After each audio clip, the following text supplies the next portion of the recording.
What's up everyone, and welcome to the first ever video game review video here on Gaming After Hours.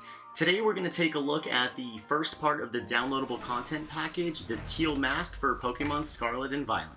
So what is the Teal Mask? The Teal Mask is the first of two parts of a downloadable content package for Pokemon Scarlet and Violet. And much like the Isle of Armor and the Crown Tundra for Pokemon Sword and Shield, you can start the Teal Mask DLC pretty early on in a playthrough of the main game of Pokemon Scarlet and Violet. Also, if you've beaten the game like I have, and like I'm sure most of you have too, it does actually make for a pretty great post-game option because the levels of the wild Pokemon and the levels of the Pokemon that the trainers have do scale with yours. Now, without going into any spoilers, basically you get the opportunity to go to this new place, Kitakami, and while you're there you meet these two students from the Blueberry Academy, which is the school you will visit in the second part of the DLC, the Indigo Disc, and together you guys explore the island, you uncover the mysteries, the legendary Pokemon, and you get to experience the Festival of Masks, which obviously plays a big part in the DLC. Now, one of the first things you'll notice upon your arrival to Kitakami is that there are plenty of returning Pokemon to Scarlet and Violet that weren't previously available. And while the game does hold your hand for the first 5 minutes or so until you make it to the main hub area, after that, you have free reign of the entire place. You can go anywhere there as long as you have the ability with your ride Pokemon. So if you've completed the Path of Legends and you're playing this game as a post-game option, you can go anywhere and get pretty much any Pokemon right off the bat. Now, as far as team building goes, whenever I start a new Pokemon game or DLC, I like to build a new team of Pokemon. I like to play with Pokemon I haven't played before, maybe bring one or two returning members. But the Teal Mask is great because if you're playing as a post-game option, it gives you the opportunity to use Pokemon you caught in your main playthrough of Pokemon Scarlet that you might not have had the opportunity to. Or Violet, of course, if you played Violet. I played Scarlet, so I kind of just refer to it as Scarlet. Anyway, I believe I started with a level 43 Glamora, a level 55 Roaring Moon, and a level 60 Screamtail. Now, the first trainer you encounter, if you have already beaten the main game, does have a level 60 Pokemon, so I was somewhat under-leveled, but I did EV train, and going throughout the Teal Mask with Pokemon starting out around this level did actually make it kind of challenging. I know we all have experienced going into these situations with a level 100 Pokemon and just tearing through everything. Nothing's fun, nothing's a challenge, but if you do start out a little bit under-leveled, it will be challenging. Some of the story battles, I ended up with one or two Pokemon at the very end, and there were a couple of battles as well where I was throwing out those max revives, hoping that I would be able to, chain enough. You rise, you fall, you rise, you fall, until you can actually beat the battle. So this was pretty great because it was something I didn't really get to experience in the Isle of Armor or Crown Tundra DLC for Pokemon Sword and Shield. Another thing that immediately stands out in the Teal Mask is the music. Oh my god, the music. Now, Pokemon Scarlet and Violet had a pretty great soundtrack, right? I'm thinking of things like the Southern Province area battle themes, wild battle themes. The Team Star boss battle theme is a pretty good one, and of course both the terrain music and the battle theme of Area Zero. Amazing tracks that we have in this Pokemon game. And the Teal Mask definitely lives up to that.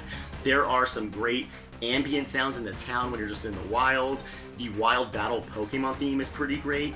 And again, no spoilers, but there are sequences of battles that you complete in the Teal Mask, and these also just have amazing music, amazing battle themes. And whenever you know you're about to get to one of these battles, I just think, oh yes, I get to hear that song again.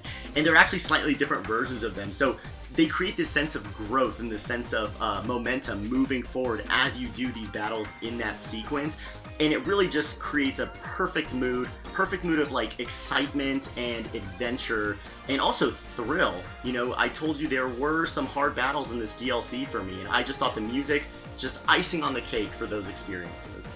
Now, the only other thing I'll say about the story, no spoilers of course, is that it's actually pretty good. You don't really expect that from a Pokemon game or a Pokemon DLC, but the story does have some twists and turns and some unique things you don't expect coming, and the character development's actually pretty great. You meet some characters in the beginning, and by the end you have experienced this growth process alongside of them. Oh, and the only other thing I'll say is that some of the battles are really cool. So the Teal Mask brought some pretty big quality of life improvements to Pokemon Scarlet and Violet.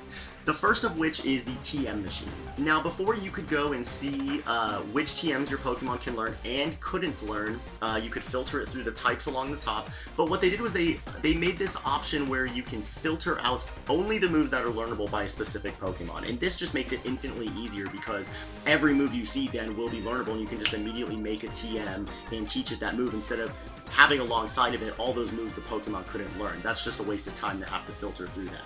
Using this option, you can of course still filter it by type, but you can also compile an entire list just of the moves of every type that that Pokemon can learn. Now, a new item to the Pokemon Teal Mask, the Mochi, act identically to the EV boosting or stat boosting vitamins, and these can be obtained from a minigame that we'll talk about a little bit later. So there's another alternative that doesn't cost money, but it does cost time, in order to build your Pokemon however you want. There's also a nullification Mochi, or I can't remember exactly what it's called, but it's the Mochi that basically eliminates all of the EVs that you put into a Pokemon. And this is great because before we only had the stat reducing berries. You would have to go just pick up things off the ground, and if you train Pokemon to max with their IVs, that would be 51 berries you would have to use, and now you can just get these Mochi that immediately reduce everything. It's like that white punching bag item from, I think it was Pokemon X and Y 6th generation, that just removes all of the EVs. So this is great because, again, the more quality of life improvements that we have for building specific Pokemon, building competitive Pokemon, the more accessible VGC and the more accessible competition will be for the casual player. If it doesn't take a lot of time to make a competitive Pokemon, you can have all the different builds. And if you're doing raids regularly, you have plenty of candy, so the Mochi really do just add to the ability to make these competitive Pokemon or uniquely built Pokemon quickly, and I very much appreciate that. Now, the final quality of life adjustment, and it sounds ridiculous, but the box system. When you're navigating your boxes, it used to be really slow, right? It just took forever. You'd switch a box, you'd see some icons, it would take a few seconds for all of your Pokemon to populate the box, and it just made navigating the boxes a total nightmare. And if you're anything like me, you like organizing your boxes, you like, putting all your shinies here, putting your in-game Pokemon here, your battle-ready Pokemon here, your raid Pokemon in another box. And it was just a chore to do that before. It just made it to where you didn't really want to play the game, unfortunately. But that's all been fixed. You can navigate your boxes at lightning speed now, just like you used to be able to do. And I'm really glad that they did this because, again, for people who have a lot of Pokemon or are in the boxes and just care about these things, it is kind of grueling to sit there and know, oh geez, it's going to take how long just to move all of my Pokemon around to put them in number order for the living dex. That was a nightmare. So that's been fixed. Thank you, keep those coming.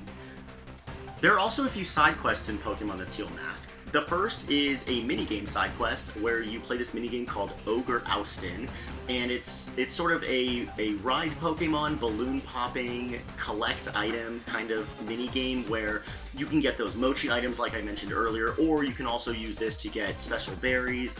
I know a few evolutionary items are locked behind this minigame, but there are 3 different difficulties, and it actually does get kind of difficult. I got through, I think, the medium difficulty, and I thought to myself, this is actually kind of tough. I can't just not think my way through this. So that's the first side quest line. Another side quest involves completing the Kitakami dex. I think once you have 75% of the dex, and it's a 200 Pokemon dex, the Kitakami dex, 100 of which come from Scarlet and Violet. So if you've already completed the main games, you already have 50% of the Kitakami dex. But once you have 75% of that, so that's 150, you can start this other side quest that I won't go into detail about because it's pretty cool.